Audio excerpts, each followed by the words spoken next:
प्यारे विद्यार्थियों, आज हम बीए प्रथम वर्ष में कर्तृवाच्य के अनुवाद की विधि के विषय में जानेंगे। अनुवाद दो प्रकार का होता है, एक लकार पर आधारित होता है, दूसरा कार्य पर आधारित अनुवाद होता है। लकार पर आधारित अनुवाद की विधि बड़ी सरल है। अनुवाद के लिए ऐसे तो अनुवाद तीन प्रकार का है: कर्तृवाच्य का अनुवाद, कर्मवाच्य का अनुवाद और भाववाच्य का अनुवाद।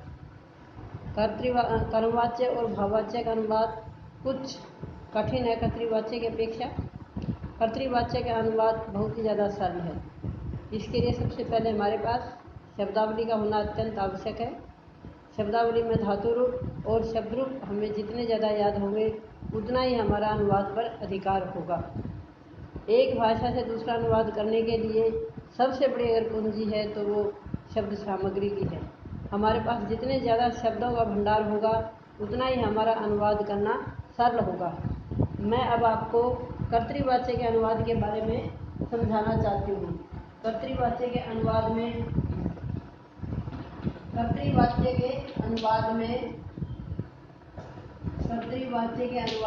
कर्ता की प्रधानता होती है। कर्तृवाच्य के अनुवाद में कर्ता की प्रधानता होती है। कर्ता जिस क्रिया का होगा अनुवाद भी उसी के अनुसार किया जाएगा। अगर कर्ता प्रथम पुरुष का है तो क्रिया भी उसके साथ प्रथम पुरुष की आएगी। अगर कर्ता मध्यम पुरुष का है तो क्रिया भी उसके साथ मध्यम पुरुष की आएगी। अगर कर्ता उत्तम पुरुष एक वचन का है तो क्रिया भी उत्तम पुरुष एक वचन की होगी। जैसे सबसे पहले हम कर्ता के संबंध में जानेंगे। स वह एक, तौ वे दो,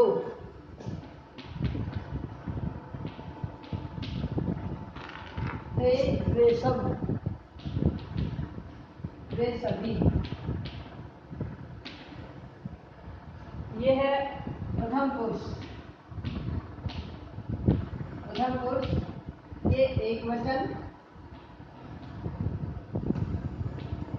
ये है द्विवचन और ये है बहुवचन। अब हम मध्यम पुरुष में लिखेंगे।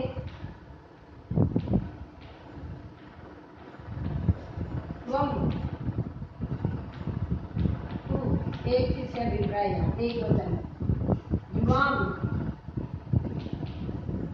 तुम दो, और यूयम, तुम सब। यूयम, तुम सभी। अब उत्तम पुरुष। उत्तम पुरुष में अहम,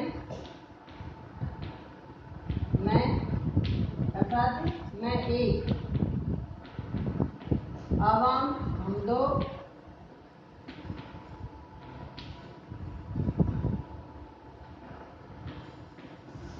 और वयम हम सब। इनका बहुत ही वैज्ञानिक तरीका है। जैसे कर्ता एक वचन, द्विवचन, बहुवचन के, इसी प्रकार क्रिया भी इनके साथ एक वचन, द्विवचन और बहुवचन की आएगी। अब स वह एक है तो हम इसके साथ क्रिया का प्रयोग करेंगे, वर्तमान काल की क्रिया प्रयोग करेंगे। वर्तमान काल में जो कार्य हम अभी कर रहे हैं उसके लिए प्रयोग करेंगे हम पठती, पठते, पठंती। पठती ये एक वचन है तो इसके साथ स लग जाएगा। स पठती वह एक पढ़ता है, वो अभी पढ़ रहा है। तौ पढ़ते वे दो पढ़ते हैं, अभी पढ़ रहे हैं। ते पठंती वे सभी पढ़ रहे हैं। इसी प्रकार से त्वम पठसी, युवाम पठत है, और यूयम पठत है। यहाँ विसर्ग नहीं आएंगे। अहम पठामी, अहम पठामी, आवाम पठावे,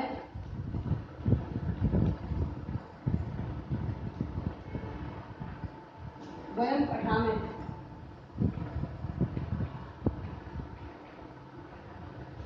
धातु रूपों में एक ही बात याद रखनी है कि विसर्ग कहाँ आएंगे कहाँ नहीं आएंगे, फिर किसी भी रूप में गलती नहीं होगी, क्योंकि धातु रूप का प्रथमापदी जो रूप है उन सब के बनाने का तरीका, उन सब के बनाने की विधि एक है।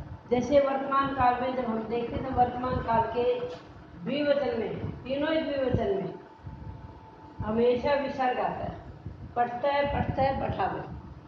तो ये हमेशा याद रख लेना कि जो द्विवचन है उसमें हमेशा विसर्ग आते हैं। और मध्यम पुरुष के बहुवचन में कभी भी विसर्ग नहीं आते, ये भी एक याद रखने वाली बात है। इसी प्रकार उत्तम पुरुष के एक वचन में कभी भी विसर्ग नहीं आते। 3 ऐसी जगह हैं जहाँ की एक जगह विसर्ग हमेशा आएंगे और 2 जगह विसर्ग हमेशा नहीं आते। प्रथम पुरुष के बहुवचन में विसर्ग आ भी सकते हैं, लकार के आधार पर है ये। लट लकार में विसर्ग नहीं आता, दूसरे लकारों में विसर्ग आ सकता है। लेकिन उत्तम पुरुष के एक वचन में किसी भी लकार में, लट लकार हो, लंग लकार हो, लोट लकार हो और लिट लकार हो, कोई भी लकार हो, किसी भी लकार में उत्तम पुरुष के एक वचन में और मध्यम पुरुष के बहुवचन में कभी भी विसर्ग नहीं आएंगे, ये पहचान है। दूसरी जो अनुवाद करने का तरीका बताया कि कर्ता में प्रथमा विभक्ति, कर्म में द्वितीय विभक्ति और क्रिया कर्ता के अनुसार आती है। अगर कर्ता प्रथम पुरुष एक वचन का है तो क्रिया भी प्रथम पुरुष एक वचन की आएगी। अगर कर्ता प्रथम पुरुष द्विवचन का है तो क्रिया भी प्रथम पुरुष द्विवचन की आएगी। अगर कर्ता प्रथम पुरुष बहुवचन का है तो क्रिया भी प्रथम पुरुष बहुवचन की आएगी। इसी प्रकार अगर कर्ता मध्यम पुरुष एक वचन का है तो वहाँ क्रिया भी मध्यम पुरुष एक वचन की आएगी। अगर कर्ता मध्यम पुरुष द्विवचन का है तो क्रिया भी मध्यम पुरुष द्विवचन की होगी। अगर कर्ता मध्यम पुरुष बहुवचन का है तो क्रिया भी यहाँ पर क्या मध्यम पुरुष बहुवचन की आएगी। इसी प्रकार अगर कर्ता उत्तम पुरुष एक वचन का है तो क्रिया भी उत्तम पुरुष एक वचन आएगी। अगर कर्ता उत्तम पुरुष द्विवचन का है तो क्रिया भी उत्तम पुरुष द्विवचन की आएगी। अगर कर्ता उत्तम पुरुष बहुवचन का है तो क्रिया भी उत्तम पुरुष बहुवचन की आएगी। अगर ये बात हम ध्यान रख लेते तो हमारा अनुवाद करने का तरीका कभी भी गलत नहीं हो सकता। स के साथ हमेशा पठती ही आएगा। स के साथ अगर हमने पठामी लगा दिया तो हमारी वो अनुवाद करने की विधि वो गलत हो जाएगी और वो आगे आगे गलत होती चली जाएगी, क्योंकि एक वैज्ञानिक तरीका है।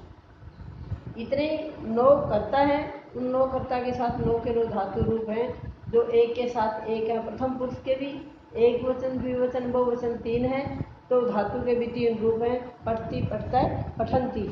इसी प्रकार अगर हमने उत्तम पुरुष द्विवचन में प्रथम पुरुष द्विवचन की क्रिया लगाई तो हमारा अनुवाद करने का तरीका गलत हो जाएगा और हमारा वाक्य पूर्णतः गलत हो जाएगा। अब लट लकार की पहचान, वर्तमान काल की पहचान अलग है यहाँ पर, क्योंकि यहाँ काम होता है, हो रहा है, दोनों ही वर्तमान काल में गिने जाते हैं। मैं पढ़ता हूँ, मैं अभी पढ़ता हूँ, और मैं पढ़ रहा हूँ, ये दोनों वर्तमान काल के सूचक है। यहाँ वर्तमान का प्रयोग होता है अहम पठामी। इसी प्रकार मैं लिखता हूँ, ये भी अब वर्तमान काल में लिख रहा हूँ तो अहम लिखामी। मैं चलता हूँ, अहम चलामी। मैं चल रहा हूँ, तब भी अहम चलामी होगा। हम लोग दौड़ते हैं तो आवाम धावाम धावा। इसी प्रकार हम सब जा रहे हैं तो हम सब अभी जा रहे हैं, या हम सब जाते हैं, दोनों वर्तमान काल के प्रयोग हैं तो दोनों में लट लकार का प्रयोग होगा। हम सब जा रहे हैं तो गम धातु का जो गम धातु है, गम धातु का जब रूप बनता है तो गत बनता है। तो